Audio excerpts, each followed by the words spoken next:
ആലത്തൂരുണ്ട്.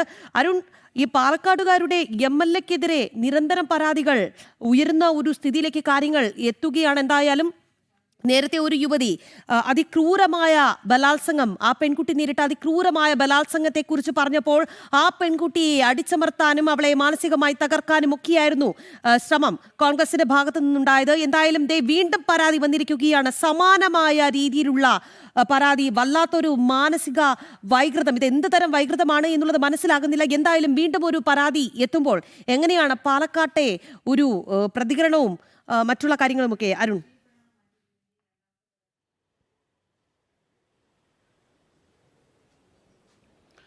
രാഖി, തീർച്ചയായിട്ടും ഈ രാഹുൽ മാങ്കൂട്ടത്തിനെതിരെയുള്ള യുവതിയുടെ ഓഡിയോകളും വാട്സപ്പ് ചാറ്റുകളും ഒക്കെ മുൻപ് പുറത്തു വന്നപ്പോൾ കോൺഗ്രസ്സുകാരാണെങ്കിലും രാഹുലാണെങ്കിലും ഒക്കെ ചോദിച്ചുകൊണ്ടിരുന്നത് പരാതിയുണ്ടോ എന്നാണ്. ഏതായാലും പരാതി ഒന്നല്ല രണ്ടായിരിക്കുന്നു. 2 പരാതിയായിട്ടും രാഹുൽ ഒളിവിൽ തന്നെ തുടരുന്നു. രാഹുലിനെ പിടികൂടാൻ ഇതുവരെ അന്വേഷണ സംഘത്തിന് കഴിയുന്നില്ല. മറുവശത്താണെങ്കിൽ കോൺഗ്രസ് നേതാക്കൾ തൊട്ട് അണികൾ വരെ ഈ രാഹുലിൻ്റെ ഇത്തരത്തിലുള്ള വൃത്തികേടുകളെ ന്യായീകരിച്ചു രംഗത്ത് വരുന്ന ഒരു സാഹചര്യം. അത് നേരത്തെ ഒരു പരാതി ഉയർന്നപ്പോൾ ആ പരാതിയിൽ പരാതിക്കാരിയെ തന്നെ അപമാനിക്കുന്ന തരത്തിലുള്ള നടപടികളാണ് കോൺഗ്രസിൻ്റെ ഭാഗത്തു നിന്ന് ഉണ്ടായത് എങ്കിൽ ഇപ്പോൾ മറ്റൊരു പരാതി അത് കോൺഗ്രസിൻ്റെ രാഹുലിനും സോണിയയ്ക്കും ഉൾപ്പെടെയാണ് ലഭിച്ചിരിക്കുന്നത് എന്നിരിക്കെ ഇതിൽ ഇനി എന്താണ് ഇവർ പറയാൻ പോകുന്നത് എന്നുള്ളത് അറിയേണ്ടതായിട്ടുണ്ട്. ഏതായാലും ഈ രാഹുൽ മാങ്കൂട്ടത്തിൽ എന്ന വ്യക്തി എത്രത്തോളം മോശം വ്യക്തിയാണെന്ന് അനുദിനം തെളിഞ്ഞുകൊണ്ടേയിരിക്കുന്നു ഓരോ പരാതികളിലും ഈ യുവതികൾ പറയുന്ന വിവരങ്ങൾ എന്നുള്ളതാണ്.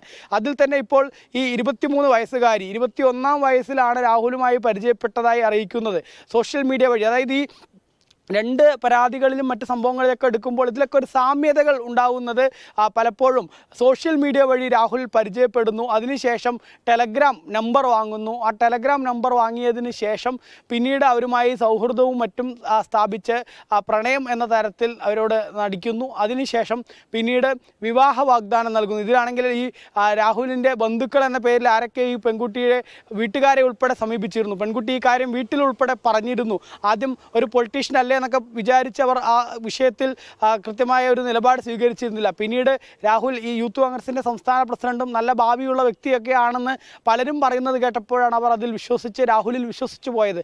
ഏതായാലും അത്തരത്തിൽ ആ പെൺകുട്ടി മാത്രമല്ല പെൺകുട്ടിയുടെ കുടുംബം ഉൾപ്പെടെ രാഹുലിനെ വിശ്വസിച്ചതിന് ശേഷം പിന്നീട് ആ പെൺകുട്ടിയെ ഒരു ഹോം സ്റ്റേയിൽ, അതായത് വീട്ടിലേക്കാണെന്നും പറഞ്ഞ് പിന്നീട് ഒരു ഹോം സ്റ്റേയിൽ കൊണ്ടുപോയി അവിടെ വെച്ച് ബലാത്സംഗം ചെയ്തു എന്നുൾപ്പെടെയുള്ള കാര്യങ്ങളാണ് ഈ പെൺകുട്ടി ഏതായാലും പരാതിയിൽ പറയുന്നത്. ഇതിൽ ഏറ്റവും എടുത്തു പറയേണ്ടത്, നമുക്കറിയാം വെറുതെ ഒരു മെയിലായിട്ട് ഒരു പരാതി അയച്ചിരിക്കുകയല്ല ഇവിടെ അവർ ചെയ്തിരിക്കുന്നത്. അതിലവർ കൃത്യമായിട്ട് പറയുന്നു ഇതെല്ലാം താൻ കൃത്യമായി ക്രൈംബ്രാഞ്ചിനോട് മൊഴി നൽകിയിട്ടുണ്ട്. വേണമെങ്കിൽ നിങ്ങൾക്ക് ഈ അന്വേഷണ ഏജൻസികളെ ഇതിൻ്റെ ആധികാരികത എന്താണെന്നത് സംബന്ധിച്ച് അന്വേഷണ ഏജൻസികളെ സമീപിക്കാം എന്നുൾപ്പെടെയാണ് ഈ പരാതിക്കാരി പറയുന്നത്. ഏതായാലും രാഹുൽ മാങ്കൂട്ടത്തിൽ നേരത്തെ രാഖി ചോദിച്ച ചോദ്യത്തിലേക്ക് വരുമ്പോൾ രാഹുൽ മാങ്കൂട്ടത്തിലിൻ്റെ പാലക്കാട്ടെ MLA എന്ന തരത്തിൽ കോൺഗ്രസ് നേതൃത്വം എപ്പോഴും സംരക്ഷിക്കുന്ന നിലപാടായിരുന്നു സ്വീകരിച്ചിരുന്നത്. അതിൽ തന്നെ അരുൺ തുടരുക. പാലക്കാടുകാർക്ക് ഇപ്പോൾ വലിയ നിരാശ തന്നെയായിരിക്കും. അക്കാര്യത്തിൽ ഒരു സംശയം വേണ്ട. തങ്ങളുടെ സമ്മതിദാന അവകാശം വിനിയോഗിച്ചതിൽ വലിയ നിരാശ ഇപ്പോൾ അവർ അനുഭവിക്കുന്നുണ്ടാകും എന്നുള്ള കാര്യത്തിൽ സംശയമില്ല.